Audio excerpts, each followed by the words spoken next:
Growing Together, a gardening podcast, is sponsored by Bloomfield Garden Center, a family-owned retail greenhouse providing locally grown plants since 1974. You can find them 1 mile north of Sabin, Minnesota, or 6 miles south of I-94 at Exit 6. Just a quick drive from Fargo-Moorhead.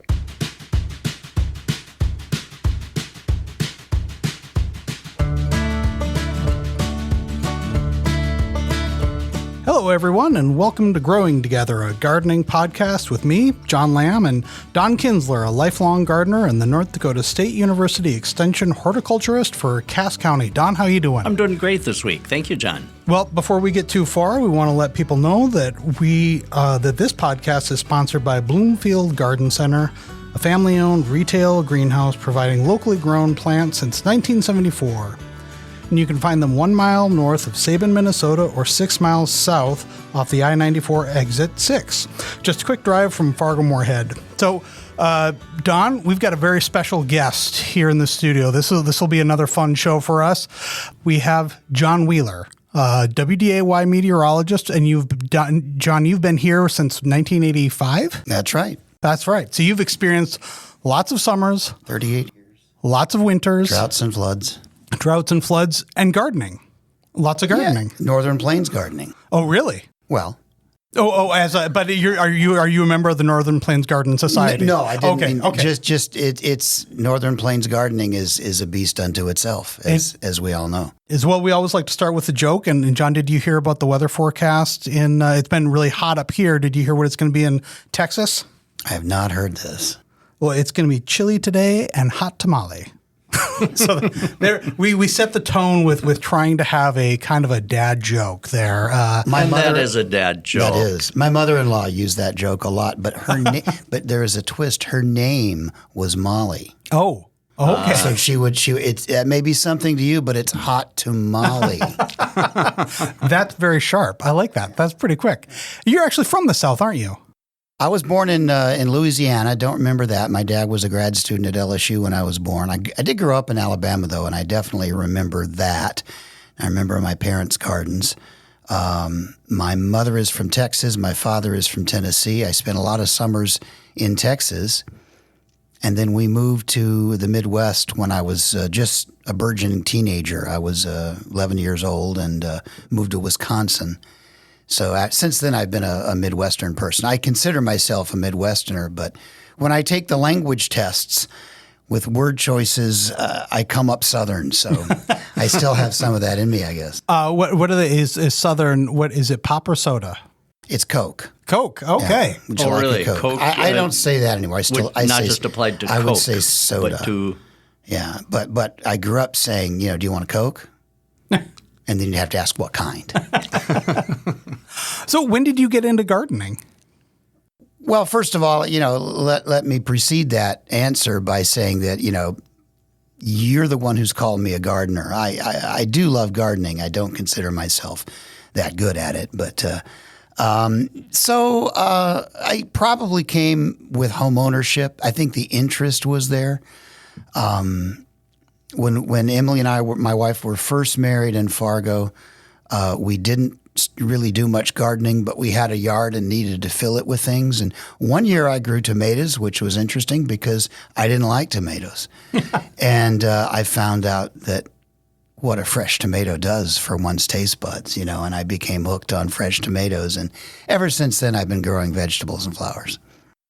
What kind of tomatoes do you grow? Well, I've gotten into heirlooms now. That's those purple ones, those big old orange ones, those odd colored ones. I'm not good with names, but I like to grow heirloom tomatoes, and I've got several that will be ready in just a few days, I think. Okay, what do you got a plan for them?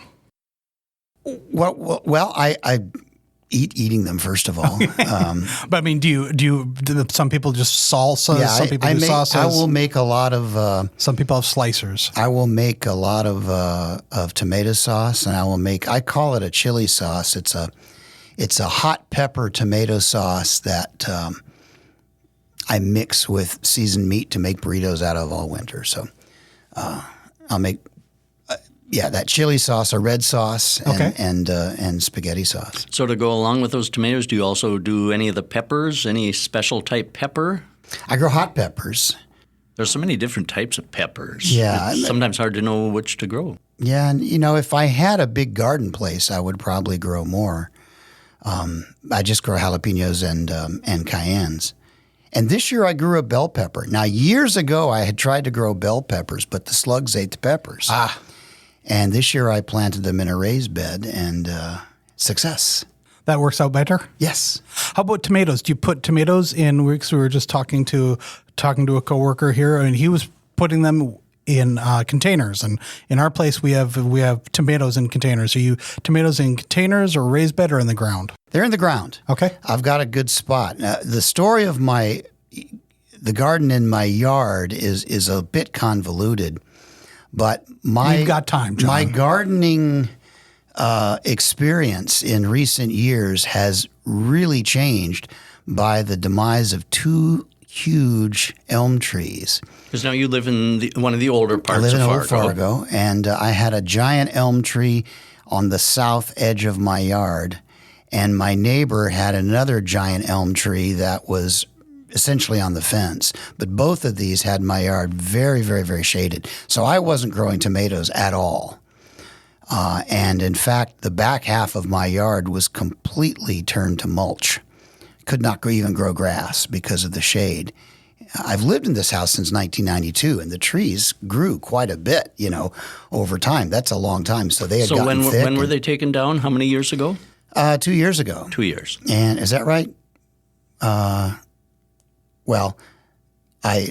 3 summers ago, right? Because they were taken down, and then the next summer, I didn't sod until last summer, so it was a year before I sodded, and it's been a year since I put the grass down. So you went from dense shade to what? Full sun? Full sun. Wow. But that's going to change because I've planted a large tree. Trees. I've planted a maple tree that will eventually turn a different part of my yard into full shade. Now I've heard both versions, both the negative and the positive of this. Of course, dense shade, wonderful. For its shade, there are certain things you can grow, but sometimes, like you say, you can't grow grass well under dense shade. So I've heard some people, when their trees were removed, they missed that shade. But other people say, well, now I can grow things like tomatoes. Right. So what's your opinion? Have you with such a drastic change? Well, I love the sun, and I love being able to grow things. On the other hand, my wife does not share that love of the sun. She is a very fair-skinned person, and besides, our house is much warmer than it used to be in the summertime. We could use some shade. So I do like the change, and a lot of my gardening is done in containers anyway, so that adds some flexibility. And I think I'll just have to move my tomatoes to a different sunny spot. So what type of tree did you plant, out of curiosity? It's just a silver maple, and it's growing very fast. It's very happy, and I think it'll be a matter of a few years before it'll be. Those are probably the elm trees that were taken down 100 years, maybe. Who knows? The house was built in 1910, and I don't know the history. When I bought the house in 1992, it was full of elms, and they were all the same height. And I think of those original elms, there's one left. And, they were probably 100 years old or thereabouts. That'd be my guess. So when you had the elms, did you lose? I mean, were the elms taken out by a storm, or did they have? It was just Dutch elm disease. Dutch elm disease. So when they were taken out, so suddenly your yard is changed a lot with the amount of sun. Had you been planting things like hostas in there before? Oh, there was shade. Yeah. And so what did you do with the hostas when the sun all of a sudden comes in? I had to move some things around and make some changes, which is fun. I mean, to me, gardening is at this point, in my career, I'm a busy person, and it's nice to be outside and getting my hands and feet dirty, and so I enjoy doing that. We had in our house we had a kind of a crabapple tree in front and elms on the boulevard. And when we bought the house, shortly after we bought the house, one of the elms was taken out before we moved in, and the other one got flagged like months after we moved in. So we went from having a very shaded lot to then just having the crabapple tree. And then when we had that taken out, because I was leaning towards the neighbors because it was reaching for sun, it was getting stretching out and no longer a very strong tree. So we had under our big window on the front, we had this wonderful shade garden. And in the course of 2 years, that all changed. And especially once we lost the crab. So we have pictures from where we planted all these great hostas. And then months later, we just as soon as the tree came out, we realized we've got to transplant all this stuff and try to go back to the nurseries, go back to the garden centers and buy things that can do more sun. But it's fun. It's fun that changing, having that challenging of trying to figure out what's going to work in a space. Yeah, and always have had, totally different climates, different zones. Everybody does in a yard, right? And so I've got definitely some shady areas. I right now have a large crabapple in the front yard, which creates a lovely shade environment. So I've got different plants there. And on the other side of the front yard is full sun. That's where I've got a lot of bee pollinating type flowers, echinacea, and a lot of bee balm and other things with bright colors. That there's a neat old what is the tall? I'm not good with names. I can't even remember cloud names. I have to look them up. The sage? It's a Russian sage. Oh yeah. It's just absolutely gorgeous. I cut it down to 4 inches every winter, and it'll just come back stronger. It's taller than me, yeah. Which isn't saying a lot, but it's just a beautiful plant and full of bees all summer. You talked about that your background. You were born in the South. That you moved up to the Midwest. Consider yourself a Midwesterner. But having lived in these other areas, and as we know, as people who like to garden, zones are very important. Do you have things that you remember fondly from those other zones that you would like to be able to have up here that you can't? And on the flip side, are there some things that you've kind of, for lack of a term, discovered or that you've been turned on to since moving up here that maybe wouldn't have survived or has done as well in a warmer climate? It's a good question. I don't have the type of garden where I can grow. I don't have enough space for a full-on vegetable garden, so I'm not trying to grow melons or things of that nature. It has occurred to me it might be fun to grow okra.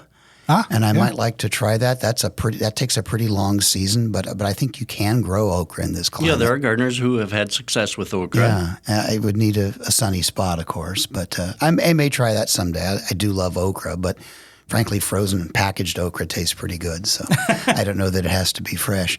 The tomatoes. My mother is she's quite retired now, but she is a master gardener from the state of Texas. She became a master gardener in retirement. And she had a magnificent garden at her house in Texas when she and my dad had first retired. And the thing about Texas gardening is you have your spring garden and your fall garden. You plant things in the spring, which in Texas means, for peas, February, and for the other vegetables, March, and flowers probably March. And you get a crop of garden vegetables in the early summer, and then that just burns up. And then you plant again as the weather begins to cool down, and you get a second round of fresh tomatoes by sometime around Halloween, which that doesn't work here. But no, I don't know. I think I am what I don't really consider myself a Southern person anymore. Are there any trees and shrubs from the South that you miss? As I was growing up and I'd look at read different things, a camellia. I always thought it'd be fun to grow a camellia or a gardenia. Yeah, the flowers in the South, especially way south, places where it rarely frosts, just magnificent, and you get them in wintertime, I miss southern honeysuckle, which is not like I've got a beautiful honeysuckle on the corner of my yard. But a southern honeysuckle is actually a parasite. It's a vine that grows on everything, and you have to peel it back or it will kill a tree.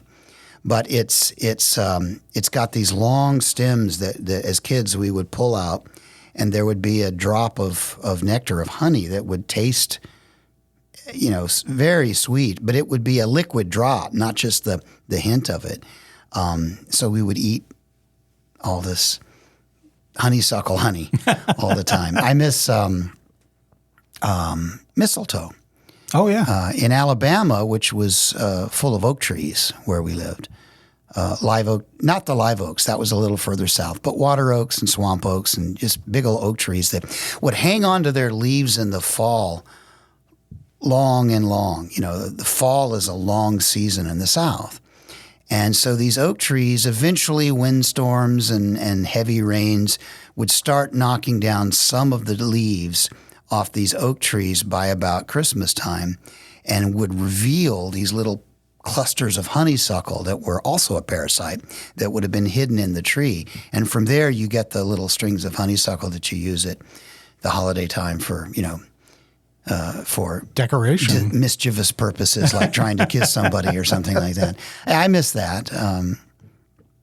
Holly bushes were fun because as kids, we used to try and gross out the girls by taking the holly, which had these sharp needles on them on points, and you could stick the needle into your hand, and it wouldn't hurt, just barely under the skin, and then walk around with this leaf coming out of your hand, and that would scare girls in third grade, which was pretty cool. I console myself, even though I said when I was young, I thought, gosh, it'd be fun to grow camellia and gardenia and some of those things, but they don't grow rhubarb well in the South. I think that it just probably doesn't get cold enough, and I think some of the lilacs are maybe less adapted because they need cold winter. So you see, I console myself by some of the things that they maybe don't do as well in the South. But I do still, even wisteria vines, we can grow a hardy wisteria here, but they don't hang as probably as beautifully or dramatically as they maybe do in the South. That's one thing that I think this is an interesting pairing between the two of you is that you both have you've expressed maybe a different appreciation for the area. Don, you've said that people have you kind of dismiss when people say that this is a severe or a harsh growing climate. I never mentioned that. Right. But what do you prefer to think of this as? As a wonderful area to grow because it's interesting. When I read some things about other parts of the country, I read from University of Georgia talking about their challenging climate. I thought, challenging climate. Well, I suppose, I don't know what, alligators, too much humidity or something. So it's interesting. Most parts, Colorado, some of those areas can't grow a decent lawn and different things. So I really like the area that we're in. Oh, and by the way, the U.S. Department of Agriculture moved our area half a zone warmer. So if we're patient enough, maybe this gardenia that I talk about will be moving into gardenia territory someday. Well, and John, you've talked about this as far as weather that, I think, coming up from the South, you really appreciate up here because it's kind of all open. I mean, it is all 4 seasons. It is, and more than that, it's just changeable day to day, more so than you get in the South. This summer we've had, it was very hot at the beginning of summer. July was mostly very cool. We've had some very hot days recently, and it just goes back and forth. In the South, you don't get that. It's just hot all summer, and some days are extremely hot, and some days are just very hot, and they get that changeability in the wintertime. But that here the variety. It's fascinating for me to see my garden react to that. For example, I try to grow at least one bush cucumber every year.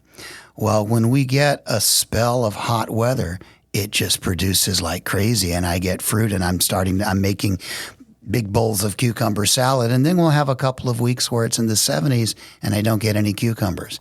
I don't mind that. Otherwise, I would have too many cucumbers from one plant, right?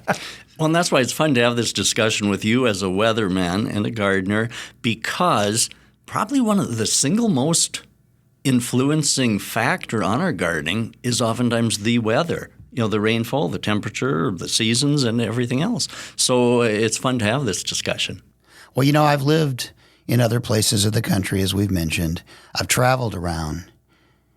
everybody everywhere talks about their weather as being crazy. Yeah. You know, I've had people from Florida say, "Oh, you should come to Florida and try to forecast the weather." Well, you know, so everybody has that impression. Here in the Northern Plains, it's legit. We actually have a wide variety of weather from day to day. It's not dependable, and that creates some challenges for the gardener. But it also gives us the type of gardens that we have, you know. And I think I would echo what Don said, that weather's challenging everywhere. Every place can have too little rain, too much rain, so on and so forth.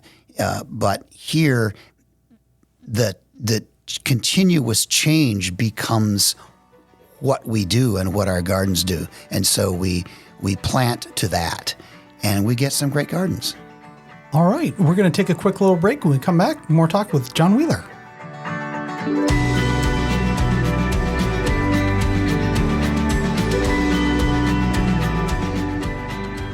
Get 3 months of local news for just 99 cents a month. You'll get unlimited access to the news you need to stay engaged and connected to your community.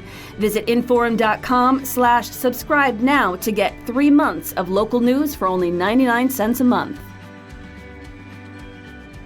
All right, we're back. We're talking with John Wheeler, another garden enthusiast. Is it you said you don't really consider yourself a gardener, or maybe, but you know, Don, I've tried calling him a master gardener, although it's a legitimate title for Don, and Don prefers to be called garden enthusiast. Would you accept garden enthusiast, John? Sure, that's fine. Okay. So in your garden, are you, because we talked about how things have changed with losing a couple trees, do you have plots in the ground? Are you raised beds? Are you containers? Or how do you do this? Well, I have a little bit of all of that. But I think the part that's really kind of special to my heart with gardening is the container gardens. I have a couple of areas of my yard that are solely containers, with various shelves and other things to create a layered look, so that there's height and variety.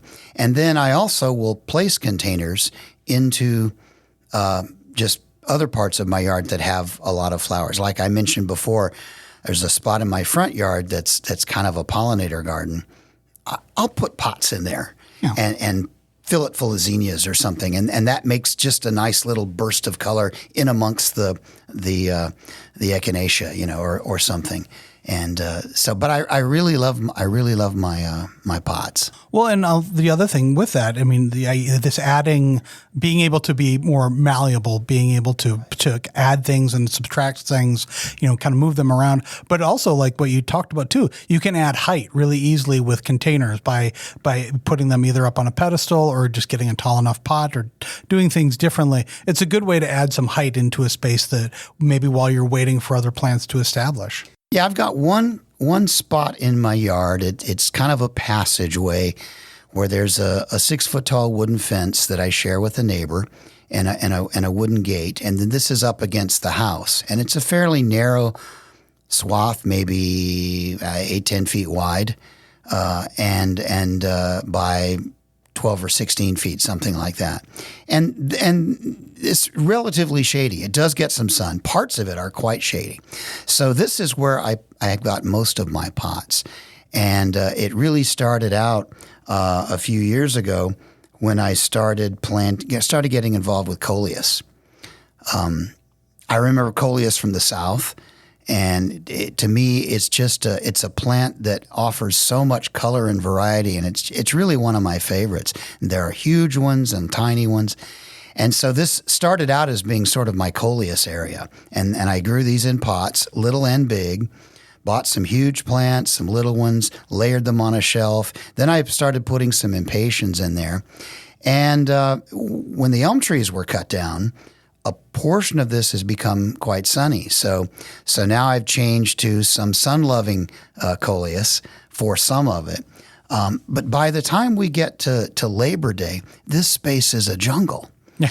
And it's just fun to see this develop. I had impatiens last year by the end of the summer that were down low in pots, and in trying to find the sun had grown probably 24 to 30 inches high. For little impatience. Did you have to stake them or anything? No, because it just became a sea. It just became a jungle, and I do love that.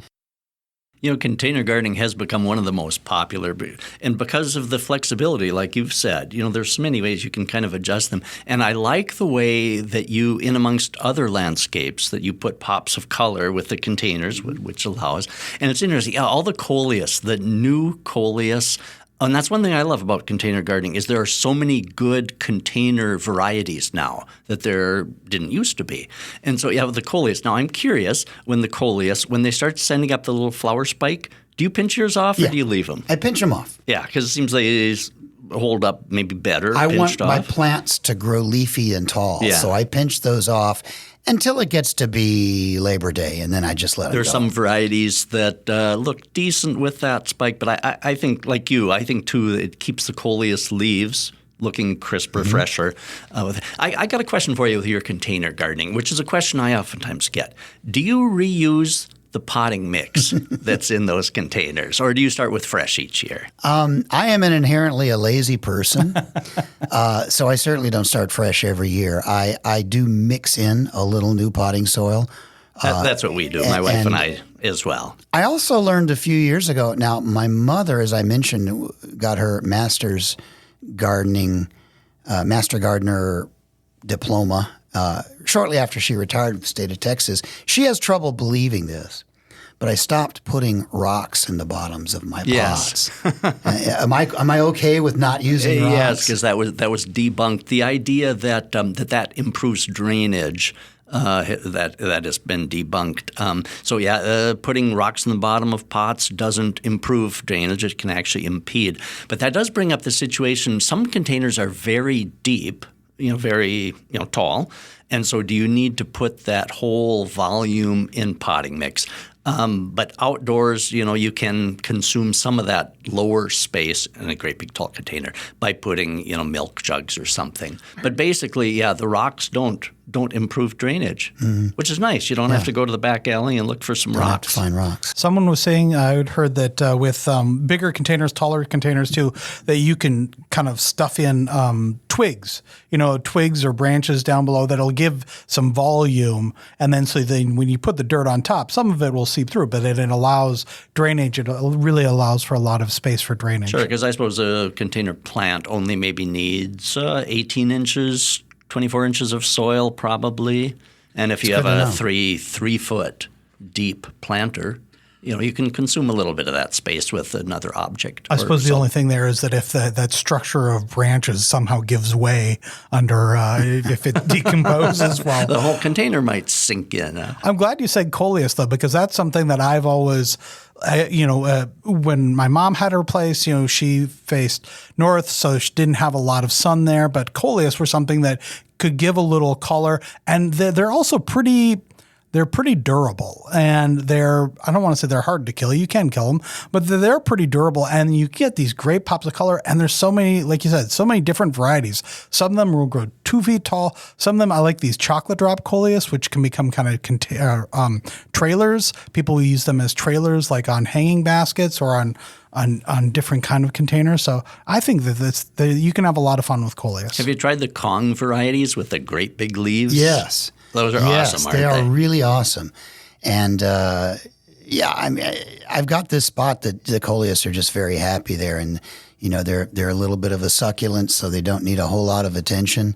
Water them if the pot dries out completely, and that's pretty easy. I do have an issue in my yard with these containers with squirrels. And my neighbor this summer has built a giant feeder, which he puts peanuts on. And if you're listening, man, I love you. And I'm not asking you to take it down, but I wouldn't do that, of course. But the squirrels feel the need, of course, to bury peanuts in my pots.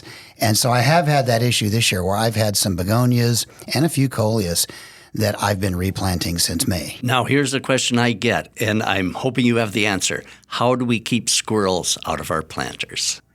I'm That's waiting that's for usually the my answer. answer too. Yeah, we can deal with rabbits. We can deal with deer. Squirrels are a whole nother issue. Do they do pepper sprays Pepper, or anything like that? capsicum Maybe? is worth a try. Pepper, hot pepper. But yeah, squirrels are tough to keep out. I have names for squirrels. Can you repeat it? No, I can't. No, I mean, and I don't. It's all right. It's not the end of the world. Well, it's like one of those. It's like a lot of different things that, there are some birds that I really love to see, but then you realize that they can be kind of a nuisance too. They can go to the bird feeder and then they just kind of jostle everything around, or they can be some birds can make a mess too. So, so we talked about a lot about your vegetables and flowers. What other vegetables do you try to grow annually? I don't really do much. I do cucumbers and I do tomatoes and hot peppers. And this year I put in one bell pepper plant. I don't have, it's just in my yard. Okay. So I don't have a garden plot. I did years ago have a garden plot when Emily and I were first married. I first planted tomatoes. We lived in a different house then. There was a neighbor who had a corner lot that was a double lot, and the corner lot was turned to a garden. And I was allowed to use this entire garden. So in the early days of our marriage, we were canning beans and tomatoes and digging potatoes and carrots in the fall and all of that kind of stuff. In retirement, which is still a few years away from me, I would consider doing that, something like that, finding a garden plot somewhere. And then I might try growing some okra. Grow beans and peas and just grow some food. Yeah. Did you say that you grow squash too? I didn't. Okay. Or did I? I don't think we grew squash. I would if I had the space. Yeah, I was just wondering, if you have, that's something that obviously you need a fair amount of space for, but that's something that it can be done pretty well up here. I've got a question on your containers, both the vegetable and the flowers. How often do you water? I know that's a common question for many of us that are growing things in containers that, sometimes how often should I be watering? Do you have any rule of thumb to share? Well, my morning routine, I work mostly afternoons and nights and often late at night. So the morning time mostly is my time. So my morning coffee routine is to kind of get up and look at my garden. And I water the pots when they start to get dry. And I water the tomatoes when there are cracks in the clay. And then I water them long and long. So my theory is don't water them until they need water. Don't neglect them, But I do have some relationships. There's certain succulents like some begonias that I think like getting a little dry around the edges. They seem to be quite content you're right, to be a little too dry before you water them again. Yeah, I've noticed that as well. We like nonstop begonias. I've noticed that too. Even the wax leaf begonias. Well, I guess that says it right there. Wax leaf, they can kind of conserve moisture. And so, I found the same thing, that they'd rather be on the dry side a little than too wet. I have this begonia, and it's T-Rex 2 because it's the second in a family. And I don't know what kind of begonia it is, but it's one of those begonias that you buy in a nursery. For me, I usually buy it late in the spring, early summer, after they've kind of sold out of things, get them at half price. The first one was like this. It was in a little, 3-inch pot, completely dried out. I paid probably $2 for it. And I stuck it in a pot and put it in this area of my yard that has the coleus in it. And it was very happy there. And it's this large green leaf with kind of a reddish stalk and red veins. And you've got a picture of it here, and I love show and tell on a podcast. And so, but a beautiful picture of this large begonia. And of course, the leaf shape is kind of like the palm of your hand, kind of like. Boy, and that is big. Now, you must bring that in during the wintertime. The story on this was T-Rex 2. T-Rex 1, the plant surprised me because I discovered in August, if you look down in amongst the leaves, it had these little white flowers that you didn't see. They were kind of hidden in there. I thought, what an interesting plant. That winter I brought it in. It continued to grow. And the next summer I put it out and it got huge. And after several cycles of this, it had gotten to where the plant was too big to manage. It was probably 4 feet high with trunk. It wasn't a single trunk, but with several trunks that were 2-3 inches in diameter and kind of looked gnarly, and the leaves were all at the top. So it was kind of a scraggly looking tree. And my wife said, "You're not bringing that in this winter again." And actually I was okay with that because I couldn't lift it anyway. And so now I'm on T-Rex too, and it's just a fun plant. Yeah, I have a spot for it in the summer now on the front porch in a large container, and then I'll bring it in and I put it in a sunny window. And last winter, this plant bloomed from mid-February until April. Do you trim it back at all? I haven't. I don't really know what to do with it. I mean, they're so easy to grow. They don't die. And no, it's interesting. I'm sure you've nicknamed it T-Rex, but there is actually Rex begonia. Oh, really? Which Yeah. it seems like that's the type. And it looks like it is the Rex So I begonia, think yeah. your instinct was accurate. With that, do you ever consider well, let's ask Don this. Could you take a clipping of that? Like, let's say the original Rex Asbury got so big, could you have just taken a clipping of that and then started that inside and overwintered that, and then planted it? And You can. They can be started from a leaf cutting, or if you can find a little kind of section of stem with several leaves, they will root from that. Really? so yeah, I mean, because we've tried that with coleus, and I think we want to try that this year with coleus. We're going to try to do that inside and try to. Have you ever done any? Do you grow anything in the winter inside? Do you have any grow lights or anything like that where you try to get started on some things? I do. I do have. I've got a grow light space in the basement. Kind of looks like we're growing marijuana there, but we're not. I grow herbs in there, and that's the purpose for that. Yeah. Is I like I've to. had funny I like to looks have from the herbs furnace man when he comes down to service and sees all these grow lights. Yeah, I like to have herbs, for holiday cooking. Fresh rosemary, thyme, that sort of thing. And you know what else I started doing the last couple of winters is growing some what do you call them, shoots or sprouts of like radishes and peas to add to scrambled eggs and that sort of thing. And that's been a lot of fun. And the cool thing about that is you keep cycling. You plant a few little pots every week, and you can keep a continuous supply of these shoots going, which will give you fresh greens all winter. It's a great way to start. Great way to start your garden in the spring. We're going to take another quick break. When we come back, more with John Wheeler.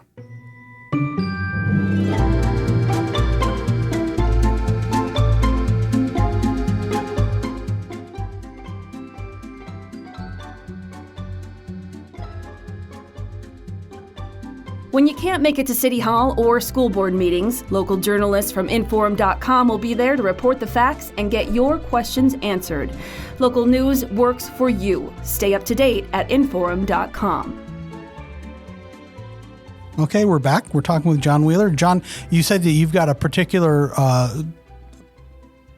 part of your yard. I believe you called it a forest? Yes, I have a forest. It's a bird sanctuary is what it is. Many, many, many years ago, back in the 90s, a neighbor, a dear friend of mine who's since moved away, brought a bucket down and he said, "Johnny, stick this in the ground, water a little bit this fall, see if it lives." Well, what it was an anise plant that he had in his yard. And my anise plant took and made more, and it grew and it grew, and it reseeds itself. So anise is that licorice smelling seed. The birds love it. So it's a tall stalk that stands 4 or 5 feet high, with a seed pod at the top, which it's a purple flower in summer, and then it develops seeds in the fall. The leaves smell of licorice. It's wonderful. It does, once it got established in my yard, it takes over. So I'm pulling, anise plants out of my grass like some people pull crabgrass. So keep in mind it is a little invasive, but it's fairly controllable. It pulls fairly easily. Do you use it in some of your cooking or No, I any really don't. flavorings? It's really just for the birds. It's bird habitat in the fall and winter. And I've got a couple of areas of the yard, one in particular that's, again, a side yard, which is fairly wasted, which has just become a forest of this anise. And there's another spot in the kind of in the middle of the yard where I've just left this stand of anise. It's got birds in it all winter, and a heavy snow will beat it down. So the stalks usually don't survive until April, until snow melt. But it does create a little habitat in the wintertime, which the birds seem to really like. And then I'll stick in a few bird feeders in this same area in the wintertime. And so it's great to look out our kitchen window and the songbirds that are out there all winter long. Unfortunately, of course, this also attracts rabbits. Yeah. And the rabbits, will eat the bark of everything in the winter. So I've taken to wrapping everything because I have a healthy rabbit population. Give us some owls. We need more owls in Or the neighborhood. falcons. Or something, yeah. Yeah. Do you have any particular rabbit control? That's that and blossom end rot on tomatoes are my two popular questions. Anything you use on rabbit control?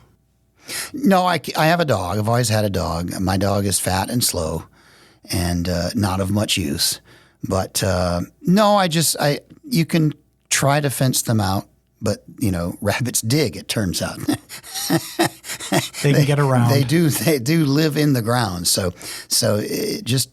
fencing out your tomatoes is not going to help. No, I don't really have a great solution. Just deal with it and, plant enough tomatoes that you have enough for you and the rabbits. You used a term there where you're talking about bird sanctuary, and that just kind of popped into something in my mind. For you, your garden space, do you garden, because you garden for some stuff that you like to eat, so you are gardening for produce or for some produce, but you're also talking about having space, for your coleus, different things like that. And you were saying initially it was just to fill a yard, but is your garden, how much of your garden is a sanctuary for you? Just a place, like you were just saying, like it's nice in the winter to look out and see the songbirds. How much of your garden is designed just so that you have something to be in or look at and kind of brings you some kind of pleasure or calm? That's really what it mostly is, John. It's my little coleus area that I talked about. That's where I will sometimes set up a lawn chair and listen to the Twins on the radio. It's my spot for baseball. And it's beautiful. It's absolutely beautiful. It's kind of a semi-shady area, so I don't get fried. And, if the flies and mosquitoes aren't bad, it's just a lovely place to sit and listen. And in the front, my pollinator garden will attract butterflies and hummingbirds. So it's to attract other things of beauty. And then, of course, in the fall and winter, the anise and a few other plants like hydrangeas, I leave those stalks all winter long, and the birds love that. And I put bird feeders then in the winter. I don't leave them out in the summer. And so, you've got a parade of wildlife. And quite frankly, watching the rabbits and squirrels in the winter is fun too, And your idea of leaving some of the things, such as the anise stalks and different things, it's interesting. Those seed heads, like hydrangea, the blossoms also in the winter, it gives you a little something to look at above the snow line. And so It's interesting that just even that little bit really helps. It's kind of fun to look out the window and see some of those things, even if it's rabbits nibbling or the birds. Well, and you can kind of gauge how windy it is, right? Yeah. The trees lose their leaves, but some of these things you can tell, of course, by you can tell a little something about the wind by how much things are blowing around. The hydrangea balls, become tumbleweeds in blizzards. Yep. And They do. That's just another Northern Plains thing, I guess. And all of a sudden, when our nice dried material that you enjoy against the snow, when that all disappears under the snow, we know that the snow has gotten deep. Speaking of that, it looks like an El Nino is building for the winter. And, we've had a couple of pretty harsh winters. And we've all gotten used to the snow being deep in wintertime. It's actually quite possible that this will be one of those winters. This is not a forecast yet. It's too early for that. But I think the probability is a little higher looking at the patterns right now that this will be one of those winters where we don't have a consistent deep snowpack. And that does present problems for those. Because we do talk about open winters. You hear that in garden, an open winter where we don't have the insulating effect of snow on our trees, shrubs, and perennials. Open winters are usually not nearly as cold because it's deep, fresh snow, and especially that sparkly snow that really helps bring our temperatures down. People don't realize this, but it's not just how cold was the air in Canada before it got here. The condition of the snow has a lot to do with how cold it is. If you get fresh, deep, sparkly snow, that can subtract 10 degrees from the air day and night because it reflects and radiates differently. So if we have an open winter with a little old dirty snow on the ground or no snow, that's when I lose more plants is in those winters. And because I lost my elms, I don't have as many leaves to cover them up with. So I'm a little bit nervous about what this winter is going to do to my garden. I love old gardening terminology. That's when many of our perennials will heave. The term meaning they freeze thaw because they don't have enough consistent snow cover. So then it tears the roots and heaves them up out of the soil a little. So knowing that you said that this isn't a forecast, but then maybe this will be something to consider come fall, is that instead of mulching up all those leaves, maybe sometimes we should rake those up if we're going to put them around as a little insulation around some of our plants, or something to keep in mind. And as far as the forecast part of it, long-range weather forecasting is really a matter of probabilities. So, when there's no such thing as a forecast that says this is going to be a brutal winter. That doesn't exist. When you can look at the weather patterns in late summer and fall, and that's what I'm doing.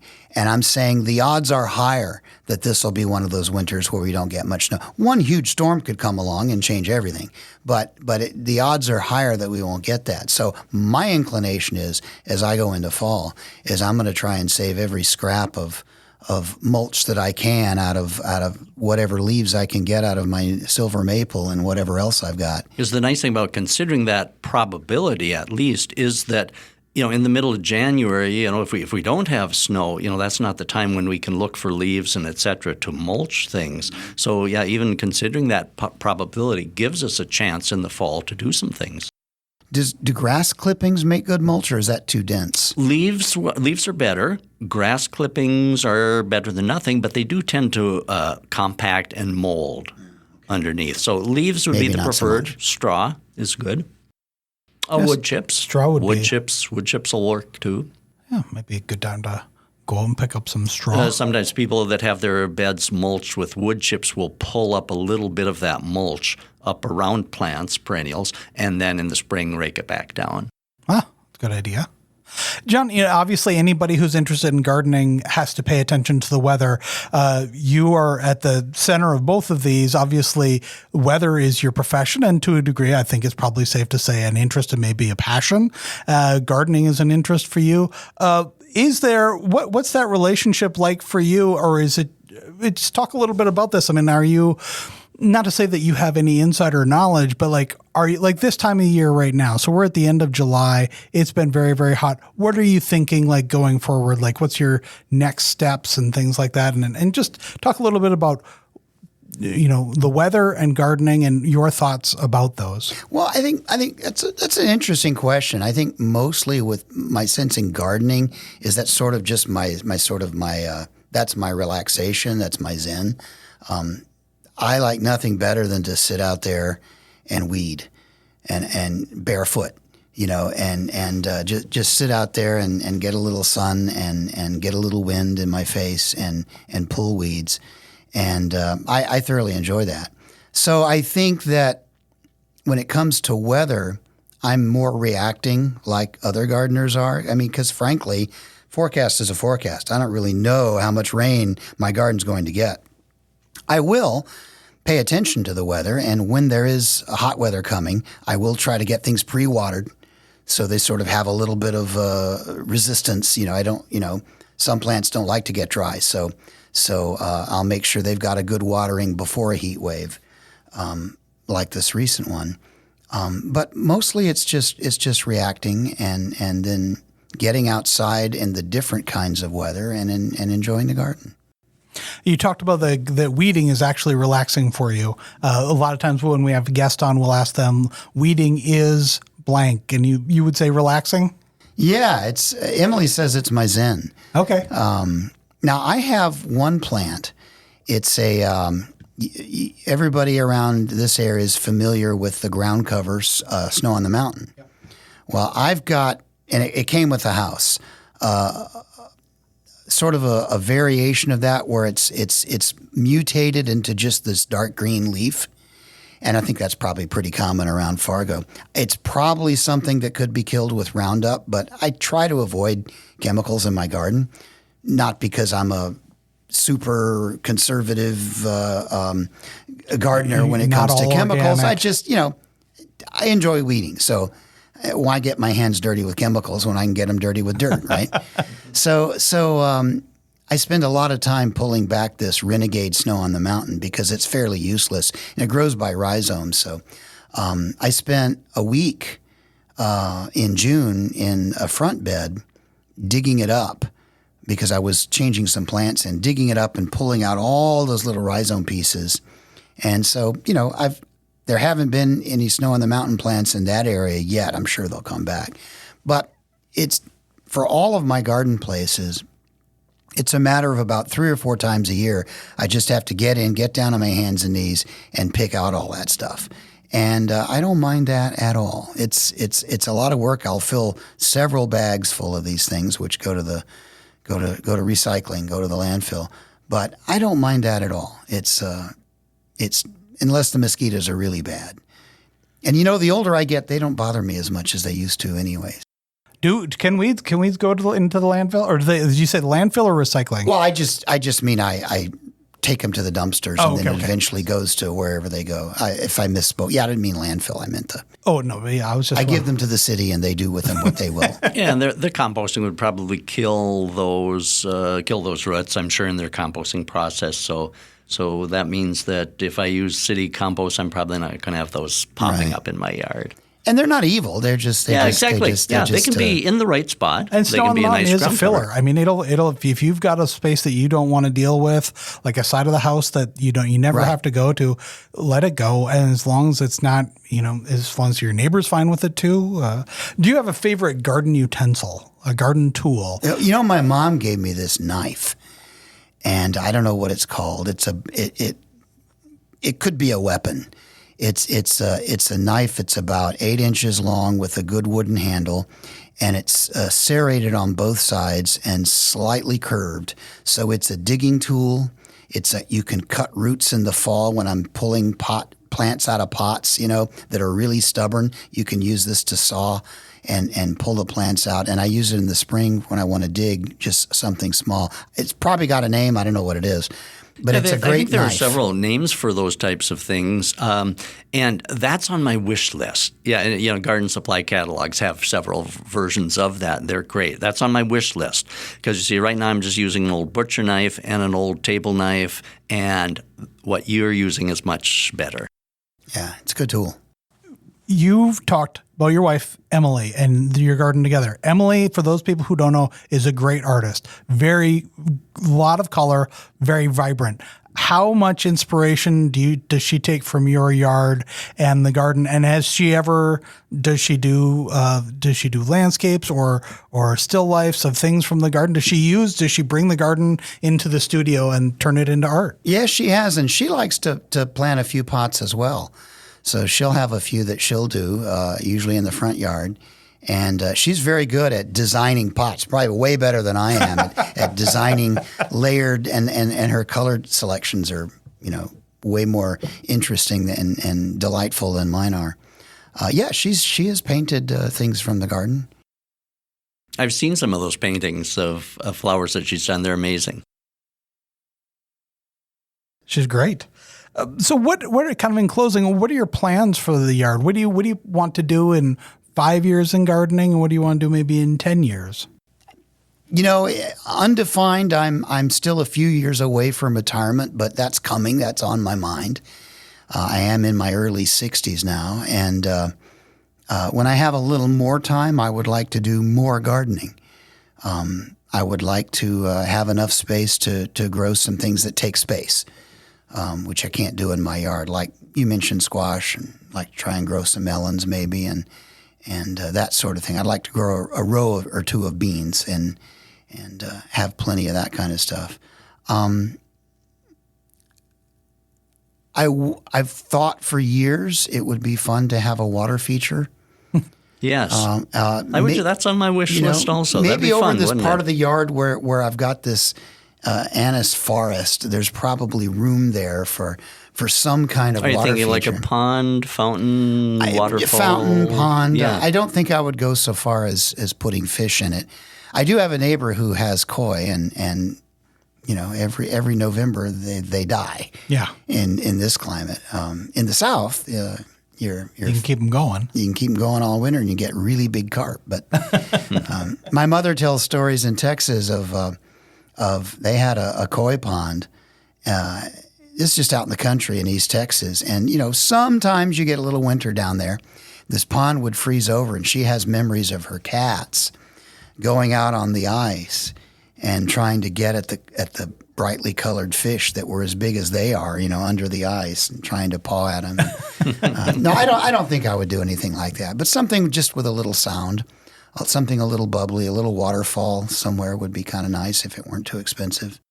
Well, that sounds great. John, thank you very much for coming by. We really appreciate having you. It's been great visiting with you. It's been fun John. talking to you. I've loved this. And Don, as always, if people have questions for you, like John and I do all the time, how can they reach you? Feel free to email me, send photos too if it's a particular issue, or send me nice photos too. Other than just problems, I always enjoy seeing what you're having success with. So problems or success, email me, Donald.Kinsler, spelled Kinzler, at ndsu.edu. It's always great to hear from you. All right. Well, everybody, you have a good week. Have a great week, everyone. Growing Together, a gardening podcast, is sponsored by Bloomfield Garden Center, a family-owned retail greenhouse providing locally grown plants since 1974. You can find them 1 mile north of Sabin, Minnesota, or 6 miles south of I-94 at exit 6. Just a quick drive from Fargo-Moorhead.